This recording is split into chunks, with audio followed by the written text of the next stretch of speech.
Hello everyone, welcome to primary masters. मैं हूं गरिमा और आज हम करेंगे class 5th EVS chapter number 9 up you go in February 1984। यानी ये जो स्टोरी है ये अभी स्टार्ट हो रही है माउंटेनियरिंग कैंप में 1984 में। उत्तरकाशी का एक इंस्टीट्यूट है, नेहरू इंस्टीट्यूट ऑफ माउंटेनियरिंग, जहाँ पर ये माउंटेनियरिंग कैंप जो है वो स्टार्ट होता है। लिखा हुआ है, we were at the mountaineering camp and were very excited. 20 of us were teachers from Kendriya Vidyalayas. There were other women from banks and other institutions. बोला जा रहा है कि ये जो इंस्टीट्यूट था यहाँ पर माउंटेनियरिंग कैंप में 20 टीचर्स थे केंद्रीय विद्यालय की, और उनके साथ साथ बैंक से और बाकी की जगहों से भी बहुत सारी फीमेल्स आई हुई थी, जिनको मिला के ये माउंटेनियरिंग कैंप स्टार्ट हो रहा था। Today was the second day of the camp. In the morning, as I got out of bed and put my foot down, I screamed in pain.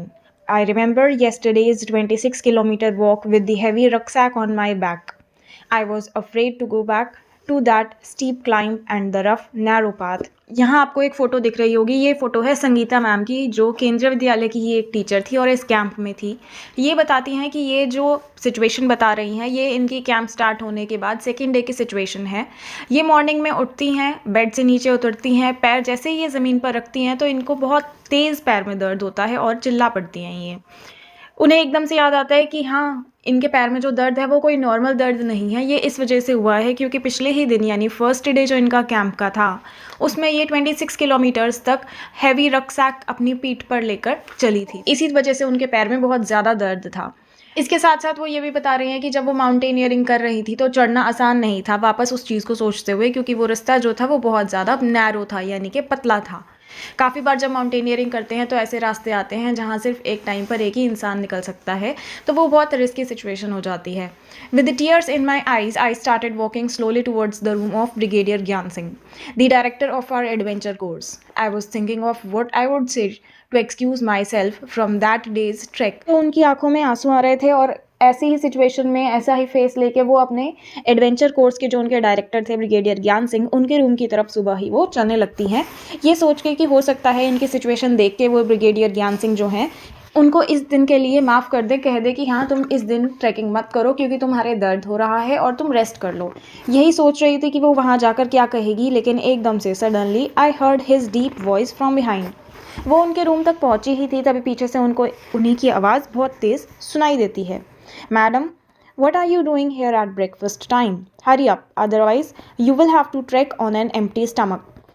Brigadier Gyan Singh की आवाज़ पीछे से आती है। वो कहते हैं कि मैडम आप इस टाइम यहाँ क्या कर रही हैं, ये तो ब्रेकफास्ट का टाइम है, आप जाके खाना खाइए।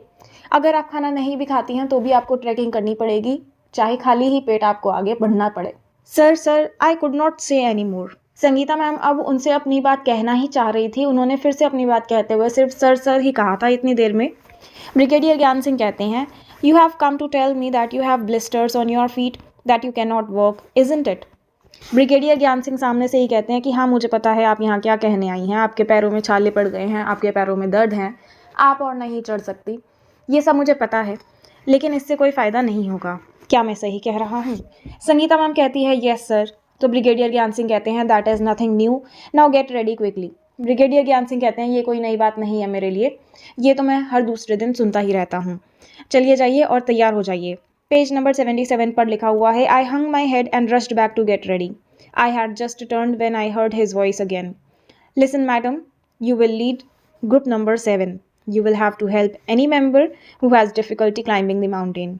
You have already been told about the responsibilities of a group leader in the mountains.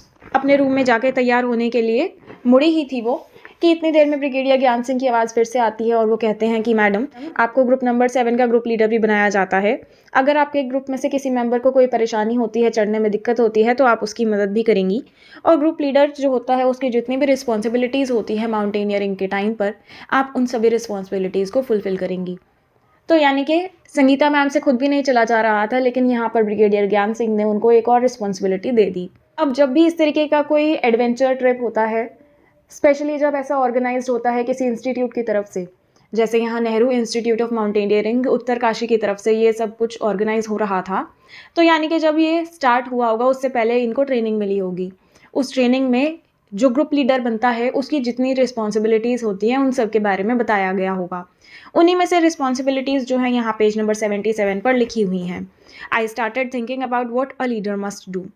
वो ये सोचती हैं कि जो ग्रुप लीडर होता है उनकी क्या क्या रिस्पॉन्सिबिलिटीज़ बताई गई थी, क्या क्या ग्रुप लीडर को करना चाहिए, उन चीज़ों के बारे में वो रिकॉल करती हैं। जिसमें होता है help others in carrying there bags, यानी अगर कोई ग्रुप में ऐसा मेंबर है जिससे उसका सामान नहीं उठाया जा रहा है, क्योंकि माउंटेनियरिंग करते हुए ऊपर जाते हैं, जब हम ऊपर चढ़ते हैं तो ऊपर तो बहुत सारी शॉप्स वगैरह नहीं होती हैं।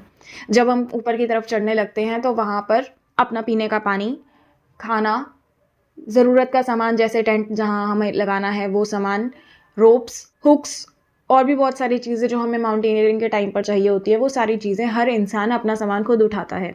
लेकिन अगर सिचुएशन ऐसी हो जाती है कि किसी इंसान की तबीयत ख़राब हो जाती है या नहीं उठाया जा रहा है, तो अब वो ग्रुप लीडर की रिस्पॉन्सिबिलिटी आ जाती है कि वो ही उसकी हेल्प करेगा। दूसरी रिस्पॉन्सिबिलिटी थी let the group go ahead and keep to the last, यानी कि ग्रुप के सभी मेंबर्स आगे चलेंगे और जो ग्रुप लीडर है वो सेफ्टी के लिए सबसे पीछे चलेगा। Help those who can not climb properly, group leader की रिस्पॉन्सिबिलिटी होती है कि उनकी मदद करना जो चढ़ नहीं पा रहे हैं। हो सकता है कि कोई चढ़ते चढ़ते ज़्यादा थक जाता हो तो उसके साथ रुकना होगा। Find a good place to stop and rest, हर थोड़ी देर में रुकने की ज़रूरत पड़ती है क्योंकि माउंटेनियरिंग में जैसे जैसे ऊपर चढ़ने लगते हैं ऑक्सीजन की कमी हो जाने लगती है, तो एक स्ट्रेच में बहुत ज़्यादा नहीं चढ़ सकते, रुकते रुकते चलना होता है। लेकिन कहाँ रुकना है, कहाँ सेफ्टी है, ऐसी जगह तो नहीं है जहाँ पर लैंडस्लाइड हो जाएगी, जहाँ पर गिरने का ज़्यादा खतरा हो, ऐसी जगह ना हो। एक अच्छी जगह ढूंढनी होती है ग्रुप लीडर को जहाँ पर वो रुक सके और रेस्ट कर सके। कितनी देर रेस्ट करेंगे वो भी डिसाइड कर सके। नेक्स्ट है look after those who are not well, उनका ध्यान रखना जिनकी तबीयत ठीक नहीं है। अभी जैसे हमने डिस्कस किया कि ऑक्सीजन की कमी हो जाती है ऊपर, तो उनकी भी रिस्पॉन्सिबिलिटी ग्रुप लीडर पर आ जाती है। नेक्स्ट है arrange for food for the group, group में सभी लोग अपना अपना खाना लेकर जाते हैं, लेकिन काफ़ी बार सिचुएशन ऐसी हो जाती है कि किसी का खाना जो है वो ख़राब हो गया है या खाना जो है वो गिर गया है चढ़ते हुए कहीं पर। ऐसी सिचुएशन में उसके लिए ग्रुप लीडर जो है खाना अरेंज करेगा। The most important thing is to be ready to be punished even when someone else may have made a mistake. अब सबसे इंपॉर्टेंट चीज़ तो ये होती है कि ग्रुप में से अगर किसी और ने भी कोई गलती ऐसी कर दी है जिसके लिए पनिशमेंट दी जाएगी, तो जिसने गलती की है उसको तो पनिशमेंट मिलेगी ही, लेकिन उसके साथ साथ जो ग्रुप लीडर है उसको भी पनिशमेंट मिलेगी क्योंकि गलती जो है वो उसके ग्रुप मेंबर से हुई है। आगे लिखा हुआ है I realised that there was a special kind of discipline here, I wondered whether the camp will still be fun. वो कहती हैं कि अब उन्हें यहाँ पर आकर रियलाइज़ हुआ था कि यहाँ तो अलग ही तरह का डिसिप्लिन था, और वो ये सोचती हैं कि क्या अब भी ये जो एडवेंचर ट्रिप है ये मज़े की ट्रिप रहेगी या इसमें आकर मैंने कोई गलती कर दी है। पेज नंबर 78 पर लिखा हुआ है ग्रुप नंबर 7। तो group number 7 included girls from Assam, Manipur, Mizoram, Meghalaya and Nagaland. I was the only teacher from केंद्रीय विद्यालय in this group. I was happy to meet my new group members. Most of them could not speak Hindi well. I still feel bad that after being together for 21 days, I could not talk even once with Khondombi from Mizoram. She spoke only Mizo, but in our hearts, we grew close to each other. बताया जा रहा है कि group number 7 में जो members थे, जितनी भी फीमेल्स थी, वो असम, मणिपुर, मिज़ोरम, मेघालय और नागालैंड से थी, और इन सभी जितने भी मेंबर यहाँ पर थे ग्रुप नंबर 7 में, इन सभी में से केंद्रीय विद्यालय की जो टीचर थी वो सिर्फ अकेली संगीता मैम ही थी, यानी बाकी के जो लोग थे वो या तो बैंक से या बाकी की जगहों से थे। अब यहाँ दिक्कत ये थी कि जो बाकी के मेंबर्स थे उनमें से बहुत ही कम लोग ऐसे थे जो हिंदी समझ पाते हों, हिंदी या कोई ऐसी लैंग्वेज जो संगीता मैम आराम से बोल सकें या उसमें कम्युनिकेट कर सकें। और ये कहती हैं कि 21 डेज साथ रहने के बाद भी खुंदोमी जो एक मेंबर थी इनके ग्रुप की, उनसे वो ठीक तरीके से कम्युनिकेट नहीं कर पाई। इस बात का उन्हें दुख है, क्योंकि इतने दिनों तक अगर हम किसी के साथ रहते हैं और हम उससे तभी बात नहीं कर पाते, उसकी बात पूछ नहीं पाते, हम अपनी बात उसे बता नहीं पाते, तो हमें बहुत दुख होता है। लेकिन तब भी आप ऐसी सिचुएशंस को समझ सकते हैं कि अगर आपके सामने कोई ऐसा इंसान आ जाए जिसकी लैंग्वेज आप नहीं समझ पा रहे, जो आपकी लैंग्वेज नहीं समझ पा रहा, लेकिन तब भी आपको साथ ही रहना है, तो यानी कि एक दूसरे की जो रिस्पॉन्सिबिलिटी होती है, एक दूसरे का जो साथ होता है, एक दूसरे की बात समझनी होती है, उसके लिए सिर्फ बोलने की ज़रूरत नहीं होती। काफ़ी बार हम और भी तरीक़ों से दूसरे की बात को समझ लेते हैं और अपनी भी बात जो है दूसरे तक कम्युनिकेट कर देते हैं, जैसे sign language, symbols, facial expressions, body language, इस तरीके की बहुत सारी चीज़ें होती हैं जिससे हम अपनी बात जो है वो दूसरे को समझा सकते हैं। इसी तरीके से जो खुंदोम्बी मिज़ोरम से थी, उसको सिर्फ मिज़ो लैंग्वेज बोलनी आती थी, जो संगीता मैम को नहीं आती थी, और इसके अलावा कोई और लैंग्वेज यानी कि हिंदी या इंग्लिश वो खुंदोम्बी को नहीं आती थी। तो इसलिए वो बात तो नहीं कर पा रहे थे, लेकिन ऐसे ही फेशियल एक्सप्रेशंस, जेस्चर्स, इन सब चीज़ों से ही वो एक दूसरे के काफ़ी करीब आ गए थे, यानी कि एक दूसरे की बातों को भी अब समझते थे। Crossing the river, we got vitamin C, iron tablets and hot chocolate milk with our breakfast. These were given for strength and to keep us warm in the cold. But every morning there would be a medical checkup. We tied our bandages and counted the days left. अब ये बात है 5 फरवरी 1984 की, जब हमने ये mountaineering camp start हुआ था तब की बात की थी। तो तब थी 2 फरवरी, यानी कि अब ये 4th डे था इनका कैंप का। तो इस दिन इन्हें कोई रिवर क्रॉस करनी थी, जिसके लिए ये अपने आप को रेडी कर रहे थे। हर मॉर्निंग की तरह इस मॉर्निंग भी इन्हें अपने ब्रेकफास्ट के साथ विटामिन सी की टैबलेट, आयरन की टैबलेट और हॉट चॉकलेट मिल्क दिया जाता था, इनको गर्माहट देने के लिए और एनर्जी के लिए। हर दिन किसी ना किसी को कोई ना कोई चोटें लगी होती थी, इसके लिए ये अपनी बैंडेजेस वगैरह चेंज करते थे और ये भी साथ साथ काउंट करते थे कि अब इस माउंटेनियरिंग कैंप के कितने दिन रह गए। After an 8 kilometre trek we reached a river. There was a thick rope tied across the river from one bank to the another. The rope was tightly fixed to pegs or pittons on both the sides. I was feeling nervous. I started thinking what would happen if the rope came out. I was trying to estimate how wide the river was. अब बोला जा रहा है कि 8 kilometre के track उन्होंने उस दिन शुरू किया ही था कि उसके बाद उन्हें एक रिवर दिखी, जिसके ऊपर एक मोटी सी रस्सी एक बैंक से दूसरे बैंक तक बंधी हुई थी, यानी कि एक किनारे से दूसरे किनारे तक बंधी हुई थी, जो रिवर उन्हें क्रॉस करनी थी।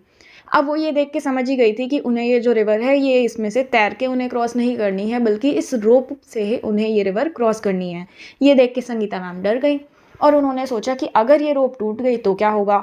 ये सोचने लग गई कि अगर वो इसमें गिर गई तो पता नहीं जब तक बाकी लोग आएंगे तब तक वो वहाँ रुक भी पाएंगी, या फिर ये कितनी चौड़ी होगी कि पानी जो है उन्हें बहा ले जाएगा आगे। पेज नंबर 79 पर लिखा हुआ है, our instructor tied a rope around his waist and put a sling type of hook in it. He then put the sling on the thick rope tied across the river. Walking through the icy water, he went to the other side. अब क्या हुआ, जैसे ये जो काम था river crossing का, ये वो काम नहीं था जो वो डेली बेसिस पर करती हूँ। यहाँ से कोई इंस्ट्रक्टर जो है पहले उन्हें ये काम करके दिखाता था, सिखाता था और तब उन्हें ये काम आगे करना होता था। अब इंस्ट्रक्टर जैसे जैसे कर रहा था उन सभी को ये ऑब्जर्व करना था और उसी तरीके से उन्हें भी ये रिवर क्रॉस करनी थी। संगीता मैम ने ध्यान से देखा कि जो इंस्ट्रक्टर हैं वो क्या कर रहे हैं। एक हुक इंस्ट्रक्टर ने उस रस्सी पर अटका दिया जो रस्सी रिवर के ऊपर बंधी हुई थी, और दूसरा हुक जो है अपनी कमर पे बंधी हुई रस्सी में अटका दिया, जिससे वो इंस्ट्रक्टर जो है उस रिवर के ऊपर वाली रस्सी से अटैच हो गए। उसके बाद वो रिवर पे इस तरीके से चल रहे थे जैसे वो कोई प्लेन सरफेस हो। बहुत बार ऐसा काम कर चुके होते हैं, इसलिए वो देखने में ऐसा लग रहा था कि वो पानी पे बिल्कुल चल रहे हों। लेकिन संगीता मैम और बाकी के जितने भी लोग थे वो बहुत ज़्यादा डरे हुए थे। No one was ready to step into the fast flowing river. Everyone was pushing each other to go first. I stood last in the line, hoping that no one would see me.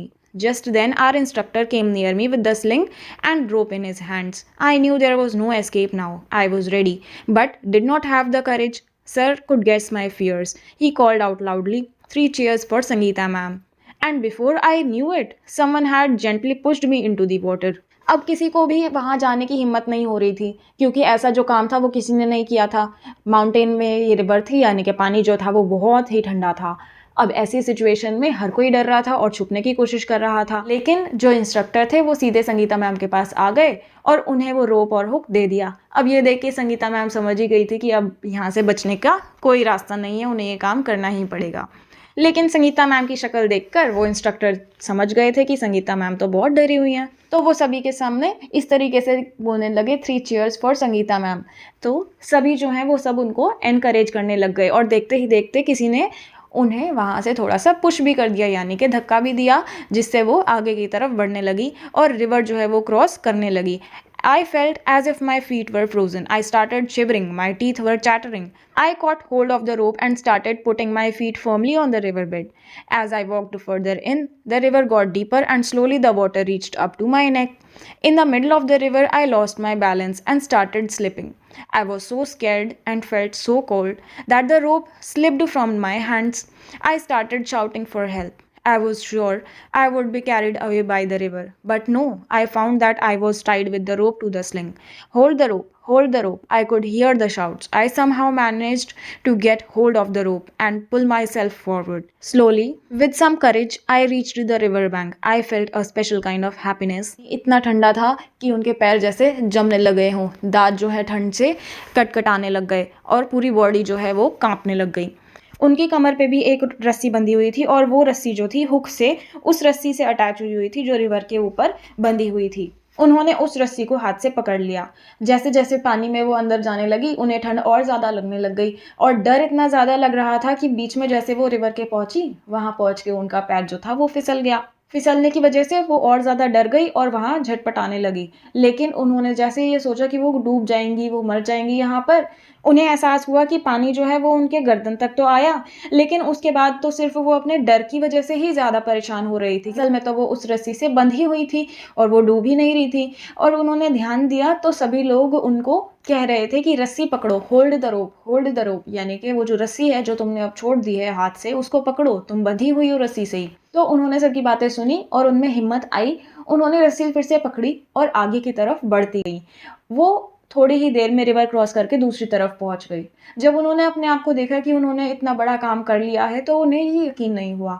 ये देखकर कि उन्होंने इतना बड़ा काम किया है वो अपने आप पे बहुत ज़्यादा प्राउड फील कर रही थी फिर। I felt a special kind of happiness as I came out of the water. Happiness on finishing a challenging task. Now, standing on the bank, I was calling out to the others to hold the rope tightly.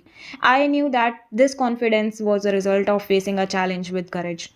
अब उन्होंने जब ये इतनी मेहनत का काम जो था, इतनी हिम्मत का काम पूरा कर लिया था, अब वो यहाँ खड़े होकर दूसरों को इनकरेज कर रही थी क्योंकि उन्हें पता था कि अब वो ये काम कर चुकी हैं, उनके अंदर ये कॉन्फिडेंस आ चुका था कि हाँ, ये इतना चैलेंजिंग जो टास्क था ये उन्होंने पूरा कर लिया है, यानी कि वो बहुत स्ट्रॉन्ग हैं। ये वीडियो यहीं तक, आगे का चैप्टर नेक्स्ट वीडियो में डिस्कस करेंगे। ये वीडियो अगर आपको अच्छी लगी है तो शेयर ज़रूर करिए अपने फ्रेंड्स के साथ, वीडियो को लाइक करिए, अपने व्यूज़ कमेंट में लिखिए और चैनल को अगर अभी तक सब्सक्राइब नहीं किया है तो ज़रूर सब्सक्राइब करिए।